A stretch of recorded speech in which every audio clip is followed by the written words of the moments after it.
Saudara-saudara yang terkasih di dalam Tuhan, marilah kita mempersiapkan hati dan pikiran kita untuk menyambut sabda Tuhan. Damai sejahtera Allah yang melampaui segala akal, itulah yang akan memelihara hati dan pikiranmu dalam Kristus Yesus. Segala puji syukur, hormat dan kemuliaan hanyalah kepadamu ya Tuhan Allah kami yang hidup. Kami bersyukur atas hidup kami di dalam pemeliharaanmu di hari-hari yang telah kami lalui. Bahkan di masa wabah virus corona ini, Tuhan masih memelihara kami dengan kasih setiamu yang begitu baik dan sempurna. Kami juga bersyukur jikalau pada saat ini Tuhan telah memberi kami waktu untuk merenungkan sabda Tuhan. Oleh karena itu kami mohon Tuhan pimpin kami dalam roh-Mu yang kudus, agar kami boleh mengerti isi hati Tuhan, dan itulah yang akan memberi kelegaan bagi kami, yang menguatkan kami untuk menjalani hari demi hari di dalam hidup takut akan Tuhan. Bersabdalah bagi kami ya Tuhan, kami sudah siap untuk mendengarkannya. Amin. Saudara-saudari yang dikasihi Tuhan, yang menjadi renungan kita pada hari ini terambil dari Wahyu pasal 12 ayat 10 sampai ayatnya yang ke-12. Beginilah sabda Tuhan. Di bawah perikop nyanyian kemenangan. Dan aku mendengar suara yang nyaring di sorga berkata, sekarang telah tiba keselamatan dan kuasa dan pemerintahan Allah kita dan kekuasaan Dia yang diurapinya, karena telah dilemparkan ke bawah pendakwa saudara-saudara kita yang mendakwa mereka siang dan malam di hadapan Allah kita. Dan mereka mengalahkan Dia oleh darah anak domba dan oleh perkataan kesaksian mereka, karena mereka tidak mengasihi nyawa mereka sampai ke dalam maut. Karena itu bersukacitalah hai sorga dan hai kamu sekalian yang diam di dalamnya. Celakalah kamu hai bumi dan laut, karena iblis telah turun kepadamu dalam geramnya yang dahsyat, karena ia tahu bahwa waktunya sudah singkat. Sejauh demikian firman Tuhan, saya menyapa Bapak Ibu semuanya, Salam. Bapak Ibu yang dikasihi Tuhan, nama minggu hari ini disebut dengan kantate. Apa artinya kantate? Kantate artinya nyanyikanlah nyanyian baru bagi Tuhan. Sebuah kalimat perintah bagi kita orang-orang yang sudah ditebus, yang sudah diselamatkan oleh Tuhan, agar kita senantiasa menyanyikan nyanyian baru bagi Tuhan. Dari tema minggu ini barangkali kita bertanya, mengapakah orang Kristen harus bernyanyi, harus menyanyikan nyanyian baru bagi Tuhan? Karena bernyanyi adalah tanda kemenangan atas musuh dan tanda kemenangan atas kuasa yang merusak iman dan kehidupan orang percaya di dalam Tuhan. Saudara yang dikasihi Tuhan, kitab Wahyu yang kita renungkan hari ini adalah ditulis oleh seorang murid Yesus yang bernama Yohanes ketika ia dibuang ke pulau Patmos. Pada masa itu terjadilah pengejaran dan penganiayaan kepada orang-orang Kristen karena iman percaya mereka kepada Tuhan. Dalam pasal 12 di kitab ini, Yohanes menyampaikan pesannya dalam bentuk perumpamaan tentang perempuan, anak laki-laki dan naga. Ia mengumpamakan bahwa orang Israel yang percaya dan setia itu seperti seorang perempuan perempuan itu akan melahirkan anak laki-laki, yakni gambaran Yesus Kristus. Anak laki-laki itu adalah Mesias, Yesus Kristus yang akan mengalahkan naga yang besar, yakni kuasa kejahatan. Itulah sebabnya di dalam renungan kita hari ini dikatakan, dan aku mendengar suara yang nyaring di sorga berkata, sekarang telah tiba keselamatan dan kuasa dan pemerintahan Allah kita dan kekuasaan Dia yang diurapinya, karena telah dilemparkan ke bawah pendakwa saudara-saudara kita yang mendakwa mereka siang dan malam di hadapan Allah kita. Itu bisa kita baca di dalam ayatnya yang ke-10. Nah, saudara-saudara yang dikasihi Tuhan, sejak zaman gereja mula-mula hingga pada zaman akhir ini, orang-orang percaya telah menghadapi peperangan. Ini adalah peperangan melawan iblis. Peperangan itu dimulai di surga, Bapak Ibu, yaitu peperangan Mikhael dan ular naga atau si ular tua. Kalau kita membaca di dalam Wahyu pasal 12 ayatnya yang ke-7 sampai 9. Mikhael atau naga tua yang memberontak adalah makhluk ciptaan yang berperang melawan pencipta yang kekal. Dan saudara-saudara yang dikasihi Tuhan, setan atau iblis gagal dalam peperangan melawan Kristus di surga. Lalu ia berusaha menyerangnya di dunia ketika Yesus lahir dalam wujud manusia. Dan di dunia setan kembali gagal melawan Yesus. Ya, kita ingat peristiwa di padang gurun ketika Yesus dicobai oleh iblis, dan di situ Yesus menang. Iblis tidak sanggup untuk mengalahkannya. Dan begitu juga di atas kayu salib. Bahkan dalam perjalanan salib menuju Golgota, bahwa semuanya telah ditampilkan, telah dijalani, telah dilakoni dengan baik, dengan sempurna oleh Tuhan kita Yesus Kristus, sehingga ia pada saat itu dinyatakan menang untuk mewujudkan harapan, mewujudkan goal yang ingin dicapai oleh Allah Bapa di sorga. Nah, saudara-saudara yang dikasihi Tuhan, setelah iblis kalah, Tuhan kita Yesus Kristus mengalami kemenangan. Lalu ia pergi melawan umat Allah. Ya, iblis sekarang mengintai dan berusaha mengalahkan umat Allah, umat yang percaya, yang mengikut Tuhan kita Yesus Kristus. Dan inilah masa peperangan itu, Bapak Ibu yang dikasihi Tuhan, peperangan yang sangat hebat sepanjang sejarah kekristenan, dan akan dilanjutkan sampai akhir zaman, sampai setan menghadapi kekalahan yang lain saat kedatangan Yesus yang kedua kali. Memang tidak bisa dipungkiri, Bapak Ibu, bahwa hidup di dalam jalan Tuhan diwarnai dengan berbagai tantangan dan penderitaan. Kita harus sadar bahwa ada pendakwa-pendakwa yang berusaha menjatuhkan setiap orang percaya, menjatuhkan kita yang mengikut Tuhan kita Yesus Kristus. Pendakwa utama adalah iblis. Ingat kisah Ayub, Bapak Ibu yang dikasihi Tuhan, bagaimana iblis mencoba mendakwa dan menuntut hidup Ayub di hadapan Tuhan.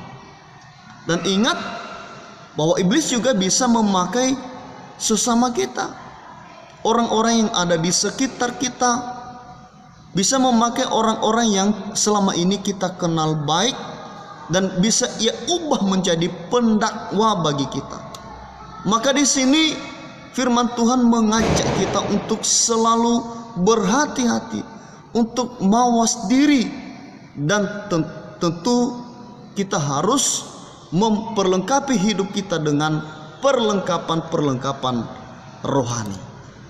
Nah saudara yang dikasihi Tuhan, sekalipun ya, dalam peperangan antara umat Allah dengan iblis di dunia ini terlihat sangat dahsyat, tetapi akan ada nyanyian kemenangan. Itu sudah pasti Bapak Ibu.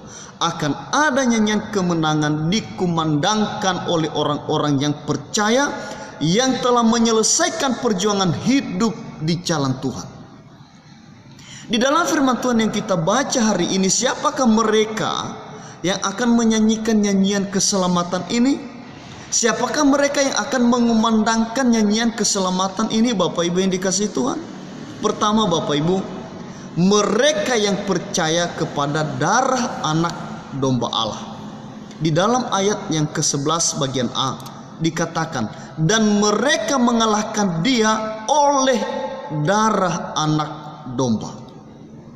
Orang-orang yang menang itu adalah orang-orang yang mengimani pengorbanan Kristus di atas kayu salib. Sebagaimana Kristus telah menang, maka orang-orang yang percaya kepada Kristus pun juga akan mengalami kemenangan, sebab mereka telah dibebaskan dari kuasa dosa lewat darahnya yang telah tercurah di atas kayu salib. Dan penebusan Kristus adalah pangkal utama kemenangan dari orang-orang kudus. Yang kedua, siapakah mereka yang akan menyanyikan nyanyian kemenangan ini? Yaitu mereka yang bersaksi tentang anak domba Allah. Di dalam ayatnya yang ke-11 bagian B, dan oleh perkataan kesaksian mereka. Sekali lagi, dan oleh perkataan kesaksian mereka. Orang yang menang itu bukan saja orang yang percaya kepada pengorbanan Kristus di atas kayu salib, tetapi yang juga menjadi saksi pengorbanannya di atas kayu salib. Suatu kesaksian tentang keselamatan melalui pengorbanan Kristus di atas kayu salib. Suatu keputusan yang tidak mempedulikan konsekuensi yang akan diterima kemudian, tetapi tetap setia melayani Kristus tanpa pamrih. Yang ketiga, siapakah mereka yang akan mengumandangkan nyanyian kemenangan itu? Adalah mereka yang siap dan selalu menyerahkan hidup bagi anak domba Allah. Di dalam ayat 11 bagian C dikatakan, karena mereka tidak mengasihi nyawa mereka sampai ke dalam maut. Orang-orang yang menang itu adalah orang-orang yang bersedia bersaksi, walaupun harus mengalami berbagai-bagai penderitaan. Karena kerelaan inilah mereka layak mendapatkan kemenangan dan mengumandangkan nyanyian kemenangan bagi anak domba Allah. Sebab akan ada sukacita besar yang akan mengikuti hidup orang yang menang itu kelak, dan sukacita itu tidak sebanding dengan penderitaan yang telah mereka alami. Saudara-saudara yang terkasih di dalam Tuhan, Yesus Kristus Sang Mesias telah melaksanakan misi Allah di dunia ini dengan sempurna. Ia rela menderita dan mati di kayu salib, dan darahnya mengalir untuk menebus manusia dari dosa-dosanya. Penderitaan dan kematian yang telah ia terima telah menjadi kemenangan bagi semua orang. Oleh karena itu, marilah kita bersukacita dan memuliakan Tuhan kita. Di tangannya telah diberikan kuasa di bumi dan di sorga, seperti yang dinyatakan pada ayat yang 11. Karena itu bersukacitalah hai sorga, dan hai kamu sekalian yang diam di dalamnya. Jika kita merefleksikan firman ini pada kehidupan kita sehari-hari, apakah artinya, terutama di tengah-tengah masa yang menakutkan karena penyebaran virus corona di seluruh dunia? Ribuan orang telah meninggal karenanya, dan kita was-was jangan sampai kita juga menderita. Pada masa yang menakutkan ini, Bapak Ibu, iman kita sedang diuji. Apakah kita mampu bernyanyi di tengah-tengah kesulitan ini, menyerukan, bersorak untuk menyembah, memuliakan Tuhan kita? Masih sanggupkah atau tidak? Dalam beberapa minggu ini selalu terdengar orang-orang percaya yang tidak putus-putusnya bernyanyi untuk memuliakan Tuhan. Itu yang perlu kita syukuri. Dan ini membuktikan bahwa tidak ada kuasa apapun di dunia ini yang mampu memisahkan kita dengan Tuhan kita.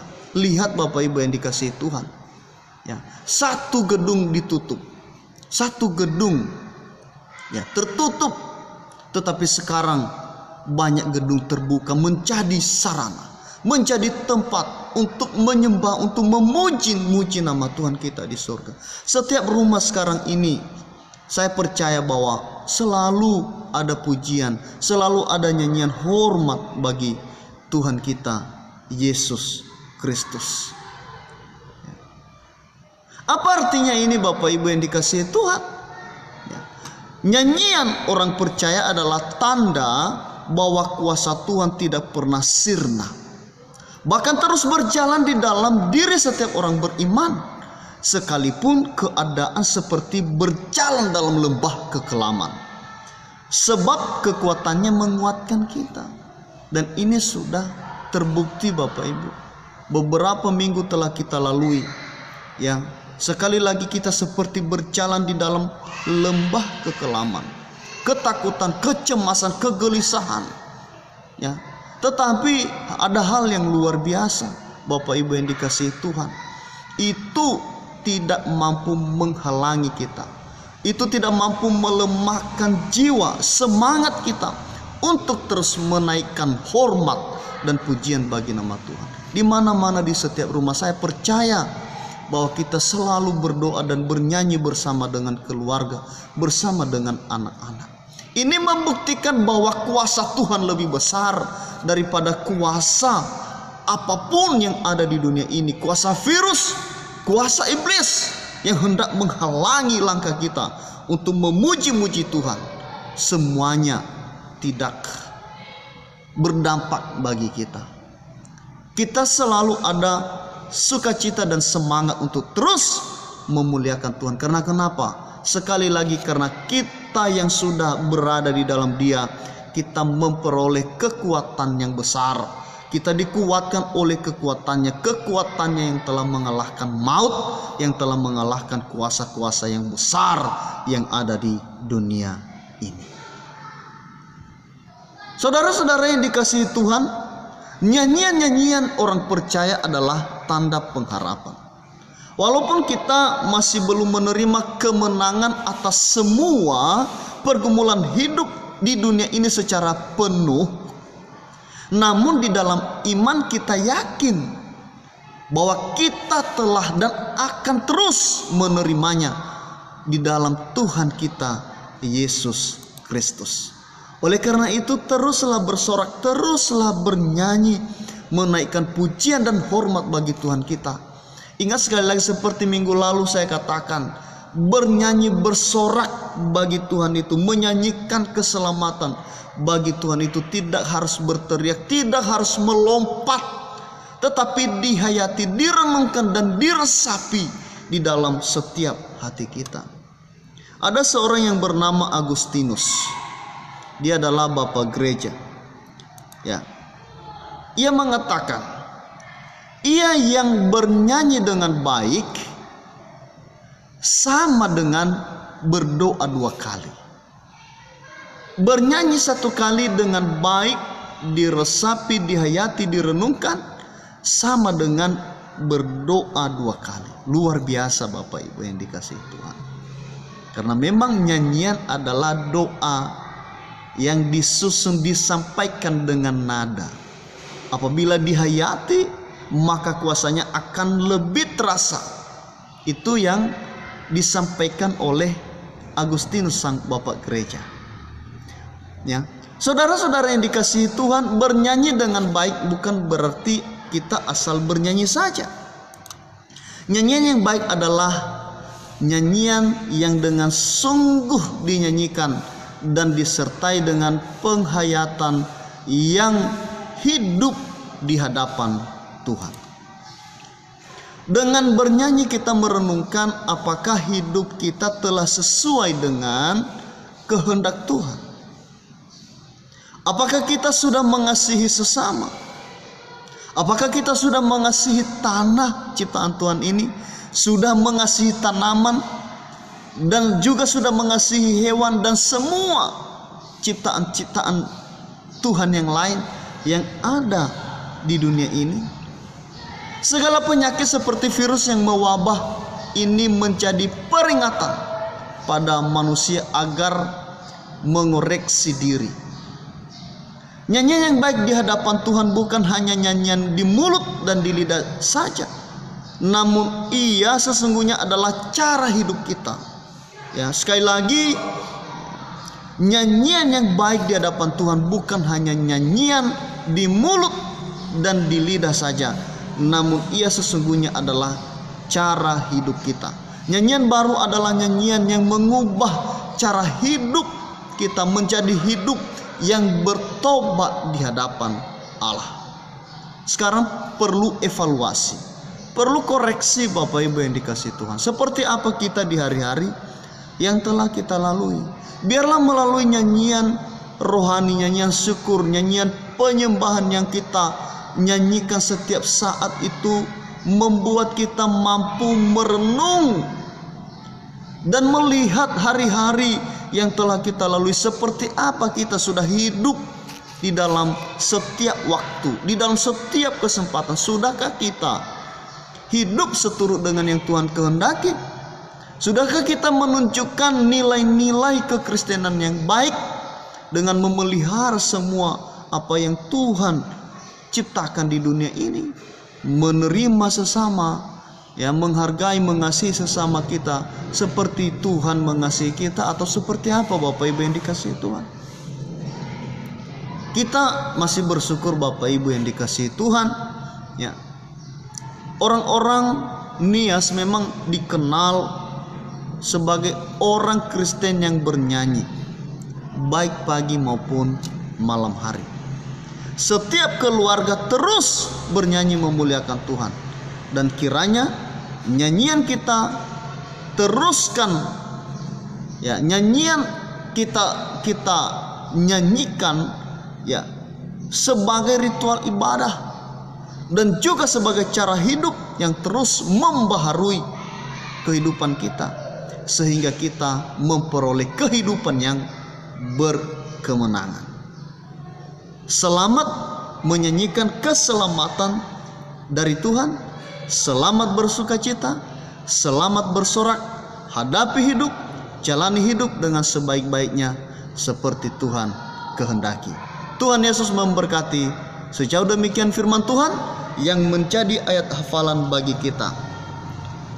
Karena itu bersukacitalah hai sorga dan hai kamu sekalian yang diam di dalamnya.